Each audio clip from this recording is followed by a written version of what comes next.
नमस्कार, आप देख रहे हैं एनडीटीवी इंडिया और मैं हूं आपके साथ अनंत भट्ट। सुबह के 9 बज चुके हैं और ये वो वक्त होता है जब हम आपको वो खबरें बताते हैं जो सुर्खियों में बनी हुई है। मध्य प्रदेश के बालाघाट में चुनावी नतीजे से पहले विवाद खड़ा हो गया है। यहां कांग्रेस ने पोस्टल बैलेट पेपर से छेड़छाड़ का आरोप लगाया है। इस मामले में कांग्रेस ने चुनाव आयोग से शिकायत भी की है। दरअसल पूरा मामला एक वीडियो के बाद सामने आया जिसमें कुछ कर्मचारी मतपत्रों को इकट्ठा करते हुए दिखाई दे रहे हैं। इस मामले में कांग्रेस की शिकायत के बाद चुनाव आयोग ने पोस्टल बैलेट के नोडल अधिकारी हिम्मत सिंह को निलंबित कर दिया है, लेकिन कांग्रेस की मांग है कि यहां के कलेक्टर गिरीश कुमार मिश्रा को उनके पद से हटाया जाए। आरोपों को लेकर बालाघाट के एसडीएम का कहना है कि लिफाफे में बंद मतपत्रों को 50-50 के बंडल में तैयार किया जाता है, जो कि एक रूटीन प्रोसेस है। बालाघाट जिले में कर्मचारियों, दिव्यांगों, बुजुर्गों ने पोस्टल बैलेट के जरिए अपने मताधिकार का प्रयोग किया था और ये तमाम मतपत्र हैं ट्रेजरी ऑफिस में रखे गए थे।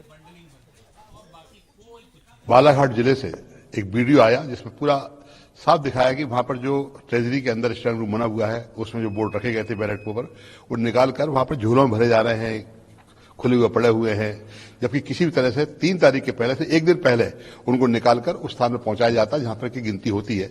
लेकिन वहां कलेक्टर डॉक्टर गिरीश कुमार मिश्रा के इशारे पर इस तरह का षड्यंत्र हो रहा है और वो गिरीश कुमार मिश्रा वहां के जो भाजपा प्रत्याशी हैं गौरीशंकर बिसेन उनके बहुत नजदीकी हैं, उनके साथ उनकी मिली भगत है। इन सब बातों को लेकर हमारे प्रदेश अध्यक्ष ने भी कमलनाथ जी ने कल संदेह व्यक्त किया था कि वोटों के माध्यम में और खासकर ये बैलेट पेपर जो हैं पोस्टल वोट है इनमें घपले होने की संभावना है। उसकी शुरुआत आज हो चुकी है। इसको लेकर हमने वीडियो सहित आज यहाँ के मुख्य निर्वाचन पदाधिकारी श्री अनुपम राजन जी को अपना ज्ञापन दिया है। जो राजनीतिक दल है अभ्यर्थी है उनको बाकायदा लिखित सूचना और उनको डेली जब हमारा 3 बजे खुलता है ये स्ट्रांग रूम, क्योंकि डेली हमारे ईटीपीबीएस आते हैं, उन ईटीपीबीएस को यहाँ रखने के लिए और बाकी शॉर्टिंग वगैरह करने के लिए आज ये स्ट्रांग रूम खोला गया था।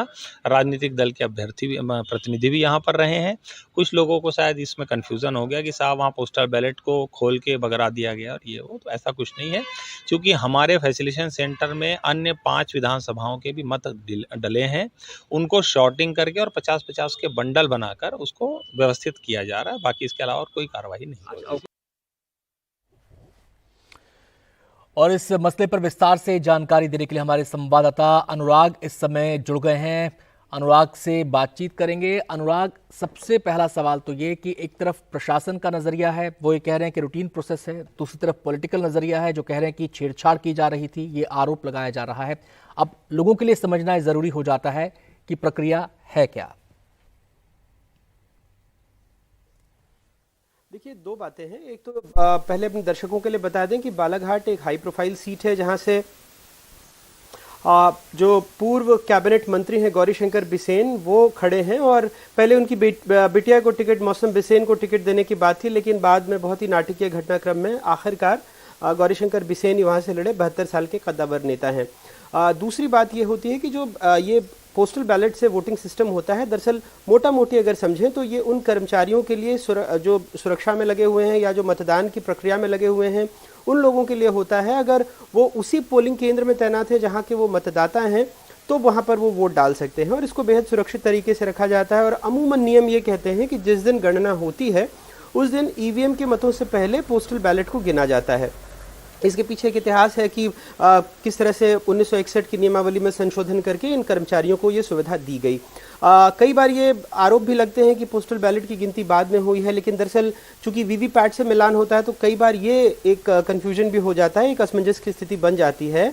और अगर जैसे नियम बहुत सख्त हैं, अगर कोई भी पोस्टल बैलेट को अमान्य भी करता है, कोई जो मतगणना में लगा हुआ कर्मचारी है, उसके पहले भी उसको काउंटिंग एजेंट को दिखाना होता है। पूरी प्रक्रिया में पोलिंग एजेंट भी रहते हैं, तो ये तमाम चीज़ों की वीडियोग्राफी होती है, वहाँ पर सुरक्षा गार्ड तैनात होते हैं। तो ऐसे में कोई डाक मतपत्रों के साथ भी छेड़छाड़ कर ले या किसी तरीके से उसको कहीं मिला दे, ये थोड़ा सा संभव नहीं लगता। और ये बात शायद वहाँ के कांग्रेस नेता भी समझ गए, तभी वहाँ के जो अध्यक्ष हैं शफाकत खान, उनका बयान आया था बालाघाट के कि वो वहाँ गए और पूरी प्रक्रिया समझी और अब कोई असमंजस नहीं है। जो कांग्रेस की उम्मीदवार हैं आभा मुंजारे, उनका भी कहना था कि अब कोई असमंजस की स्थिति नहीं है। हालांकि कांग्रेस इस मुद्दे को आगे लेकर के गई है। खुद पूर्व मुख्यमंत्री कमलनाथ ने इस मामले में ट्वीट भी किया है, उनके बयान भी सामने आए हैं कि उनको लगता है कि मतपत्रों की जो पोस्टल बैलेट है उसके साथ छेड़छाड़ की जा रही है। दरअसल इसके पीछे शंकाएं निर्मूल नहीं है, क्योंकि कई बार ऐसा देखा गया है कि बहुत नज़दीकी अंतर से हार या जीत हुई है। जैसे अगर मैं आपको बताऊं तो पिछली बार कांग्रेस के प्रवीण पाठक ले लें या 10 ऐसी सीटें ले लें मोटा मोटी, जिसमें जो उम्मीदवार के हार जीत का अंतर था वो महज 500 वोटों से भी कम था। तो इसलिए भी होता है कि उम्मीदवारों में एक उद्वेलित हो जाते हैं या फिर उनमें एक घबराहट होती है। लेकिन जो मतदान में जुटे अधिकारी कर्मचारी, उनका कहना है कि सब कुछ प्रक्रिया के तहत ही हो रहा था। जी, लेकिन एक अधिकारी को निलंबित किया गया है, फिर ये निलंबन क्यों, अगर कंफ्यूजन दूर हो गया है तो?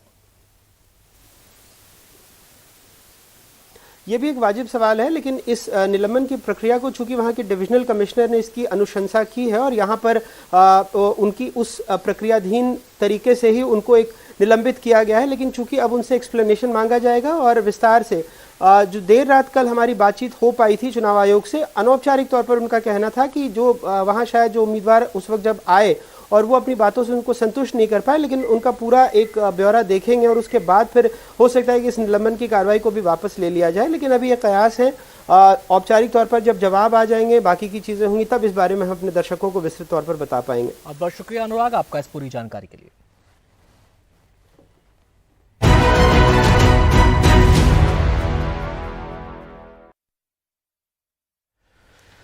और अब रुख करते हैं अगली खबर का। कर्नाटक सरकार के तेलंगाना में दिए गए विज्ञापनों पर चुनाव आयोग ने रोक लगा दी है। इन विज्ञापनों के खिलाफ बीजेपी ने चुनाव आयोग में शिकायत की थी। बीजेपी की शिकायत मिलने के बाद चुनाव आयोग ने कार्रवाई की। बीजेपी का आरोप है कि कांग्रेस तेलंगाना में वोटरों को लुभाने के लिए सार्वजनिक धन का दुरुपयोग कर रही है। इस मामले में चुनाव आयोग ने कल शाम तक कर्नाटक सरकार से जवाब तलब किया है। साथ ही ये पूछा है कि कर्नाटक सूचना विभाग के खिलाफ इस मामले में क्यों ना कार्रवाई की जाए।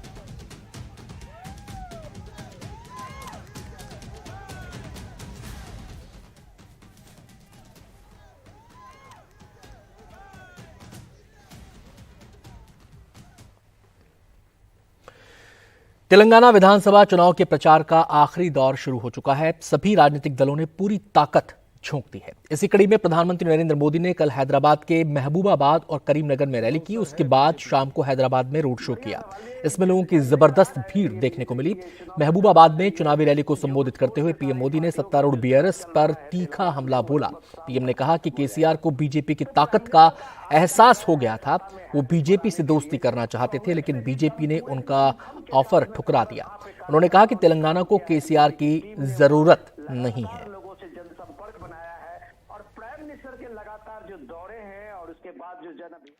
जब से बीजेपी ने केसीआर को मना किया है, तब से बीआरएस बौखलाई हुई है।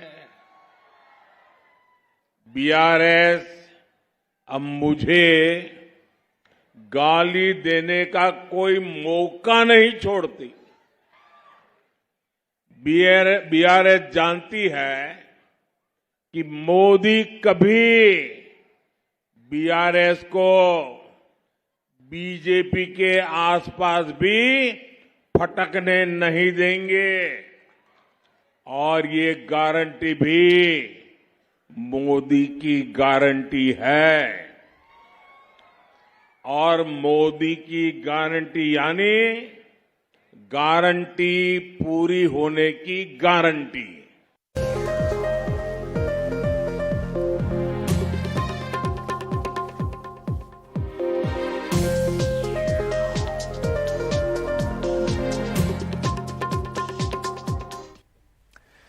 सिखों के पहले गुरु नानक देव जी के प्रकाश पर्व पर काफी रौनक दिखी। इस खास दिन पंजाब की भगवंत मान सरकार ने मुफ्त तीर्थ यात्रा योजना की शुरुआत की। पंजाब के मुख्यमंत्री भगवंत मान और दिल्ली के मुख्यमंत्री अरविंद केजरीवाल ने मुख्यमंत्री भगवंत मान के विधानसभा क्षेत्र धुरी से इसकी शुरुआत की। संगरूर के धुरी से हमारे संवाददाता शरद शर्मा की रिपोर्ट।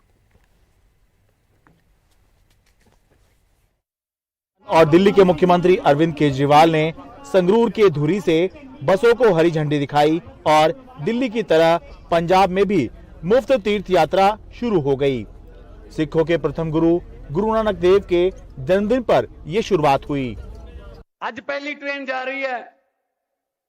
1040 सवारियां एक ट्रेन च जांदियां जी। बड़ियां शानदार एसी ट्रेनां ने और खाण पीण नूं विच सब कुछ मिलूगा खाना, डॉक्टर बिच है, कोई रब ना करे कोई बीमारी ठमारी रस्ते च हुंदी है, डॉक्टर बिच हैगा ते तुहाडे नाल संपर्क रखा जाऊगा। देश को आजाद हुए 75 साल हो गए। इन 75 साल में एक भी सरकार आज तक ऐसी नहीं आई जिसने लोगों को तीर्थ यात्रा करवाई हो इस तरह से, और वो भी मुफ्त तीर्थ यात्रा करवाई हो। 1000 से ज्यादा तीर्थ यात्रियों का पहला जत्था महाराष्ट्र के नांदेड़ में श्री हजूर साहिब के दर्शन के लिए निकला है। ये वो जगह है जहां सिखों के 10वें गुरु श्री गुरु गोविंद सिंह जी ने अपने जीवन का अंतिम समय बिताया। लाभार्थी इस योजना से बेहद खुश हैं। कभी गए नहीं आप नांदेड़? पहली मैं मिली है, सहूलत नहीं कितने मिली पर। अच्छा, मतलब गए हैं लेकिन इस तरह की सुविधा नहीं मिली है। हाँ, सहूलत नहीं मिली है। अच्छा, और खर्चा वगैरह भी जेब से ही हुआ होगा। हाँ, नहीं मतलब कुछ खास हो, कुछ लोगों को पता लगे कुछ ऐसी योजना क्यों होनी चाहिए, नहीं होनी चाहिए। बसा साढ़े पिंड तो लेके आई ने। अच्छा, गांव से ही आपको बस जो है लेकर आ रही है? लेके आ रही है। अच्छा, ਤੇ ਉਰੇ ਹੁਣ ਰੈਲੀ ਚ ਲੈ ਗਏ, ਹੁਣ ਇਹ ਤੋਂ ਬਾਅਦ ਸਾਨੂੰ स्टेशन ਤੇ बस स्टेशन पे भी आपको लेके जाएंगे। हाँ जी, हाँ जी। अच्छा, और पहली बार जा रहे हैं, सरकार ले जा रही है। कभी गए हैं आप नांदेड़ हजूर साहिब जी? नहीं गए नहीं जी। अच्छा, भगवंत मान ने दिखाई है अपन यात्रा। अच्छा, हाँ जी। नहीं तो अगर ऐसी यात्रा शुरू नहीं होती तो फिर आपको क्या लगता है, जा पाते नहीं जा पाते? नहीं, ये पता है जा पाते कि ना जाते। पंजाब सरकार पहले चरण में करीब 40 करोड़ रुपए की लागत से 53,000 यात्रियों को तीर्थ यात्रा करवाने की योजना बना चुकी है। ऐसी बहुत सी योजनाएं हैं जो दिल्ली की आम आदमी पार्टी सरकार अपने यहाँ लागू कर चुकी है और पंजाब की आम आदमी पार्टी सरकार उसको अपने यहाँ लागू कर रही है। मुख्यमंत्री तीर्थ यात्रा योजना ऐसी ही योजनाओं में से एक है, लेकिन चर्चा ये चल रही है कि आम आदमी पार्टी की पंजाब सरकार वो योजना कब लागू करेगी जिसके अंदर 18 साल से ऊपर की हर महिला को उसके खाते में हर महीने 1000 रुपए देने का वादा किया गया है। नजरें इस पर लगी हुई हैं, चर्चा इसके बारे में चल रही है। धुरी, संगरूर, पंजाब से अपने कैमरा सहयोगी सचिन गुप्ता के साथ मैं शरद शर्मा, एनडीटी मीडिया। देश के कई प्रदेशों की तरह महाराष्ट्र में हुई बेमौसम बरसात ने किसानों की फसल को बड़ा नुकसान पहुंचाया है। कपास, तुअर, मिर्ची, प्याज और अंगूर की फसल को ज्यादा नुकसान हुआ है। किसान सरकार से मदद की मांग कर रहे हैं। सरकार ने भी प्रशासन को खराब हुई फसल का पंचनामा करने के आदेश दे दिए हैं। रौनक कुकड़े की ये रिपोर्ट। ओलाबारी, तेज हवाओं के साथ हुई बारिश ने अंगूर, कपास, तुअर और मिर्ची के साथ प्याज की फसल की भी कमर तोड़ दी है। नासिक के निफाड़ तहसील के रहने वाले सतीश यादव की अंगूर की फसल भी लगभग बर्बाद हो गई है।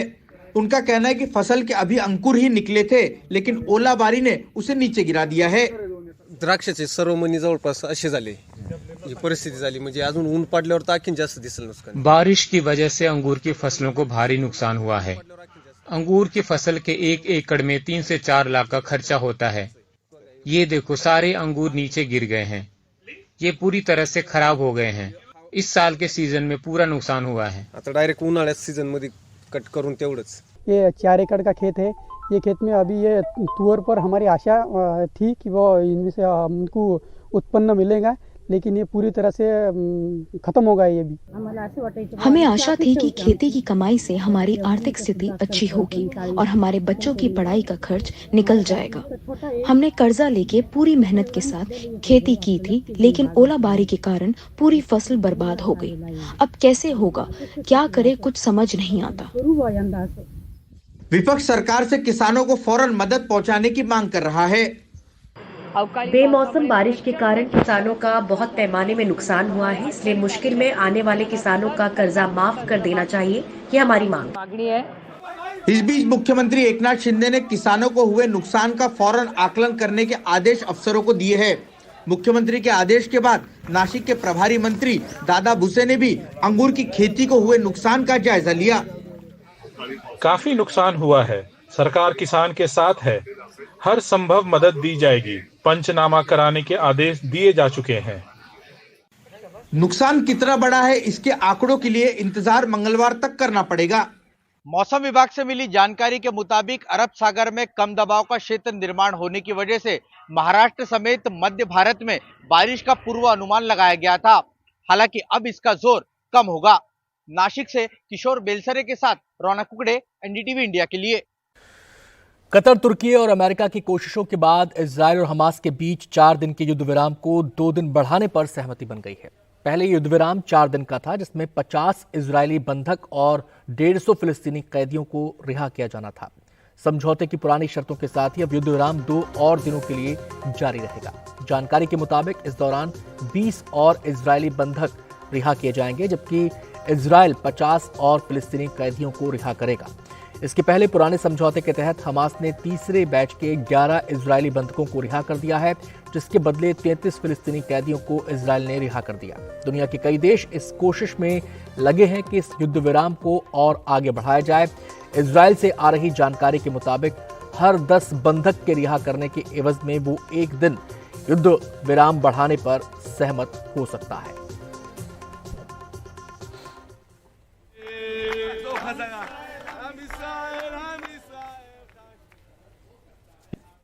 चार दिनों का जो युद्ध विराम था उसमें जो समझौता हुआ था उसके तहत जो है वो 50 इजरायली बंधक जो है वो छोड़े जा चुके हैं और इसके अलावा 19 और जो बंधक हैं वो भी हमास ने अपनी तरफ से छोड़े हैं, जिसमें थाईलैंड के जो नागरिकों की तादाद जो है वो ज्यादा है। अब जो है जो आगे 2 दिनों को बढ़ाने की सहमति हुई है उसमें 20 जो इजरायली बंधक हैं उनको छोड़ा जाएगा हमास की तरफ से, और 50 से 60 जो फिलिस्तीनी कैदी हैं जिनमें की ज्यादातर महिलाएं हैं, तकरीबन 50 महिलाएं हैं, उनको इजरायल की तरफ से छोड़ा जाएगा। इजरायल ने बहुत पहले ही ये प्रस्ताव रख दिया था कि हर 10 बंधकों के बदले वो 1 दिन जो युद्ध विराम है वो बढ़ाने को तैयार है, और उसी पुराने फॉर्मूले के तहत और साथ ही साथ जो एक बंधक के बदले 3 फिलिस्तीनी कैदी छोड़ने का जो फॉर्मूला है, इन दोनों ही फॉर्मूले के तहत इस युद्ध विराम को आगे बढ़ाया गया है। अमेरिका भी लगातार इस कोशिश में लगा रहा है कि युद्ध विराम की अवधि बढ़ाई जाए, और उसका 2 मकसद वो बताता रहा है। तकरीबन 10 अमेरिकी नागरिक जो हैं वो हमास के कब्जे में है। 4 साल की एक बच्ची को छोड़ा गया था परसों, जो कि अमेरिकी नागरिक है। उसके अलावा जो अमेरिकी नागरिक हैं वो अभी तक हमास के कब्जे में हैं, और अमेरिका चाहता है कि तमाम जो अमेरिकी नागरिक हैं, दोहरी नागरिकता वाले जो नागरिक हैं, उनको छोड़ा जाए, और इसलिए भी वो युद्ध विराम को आगे बढ़ाने के लिए लगातार इजिप्ट और जो कतर है उसके संपर्क में रहा है।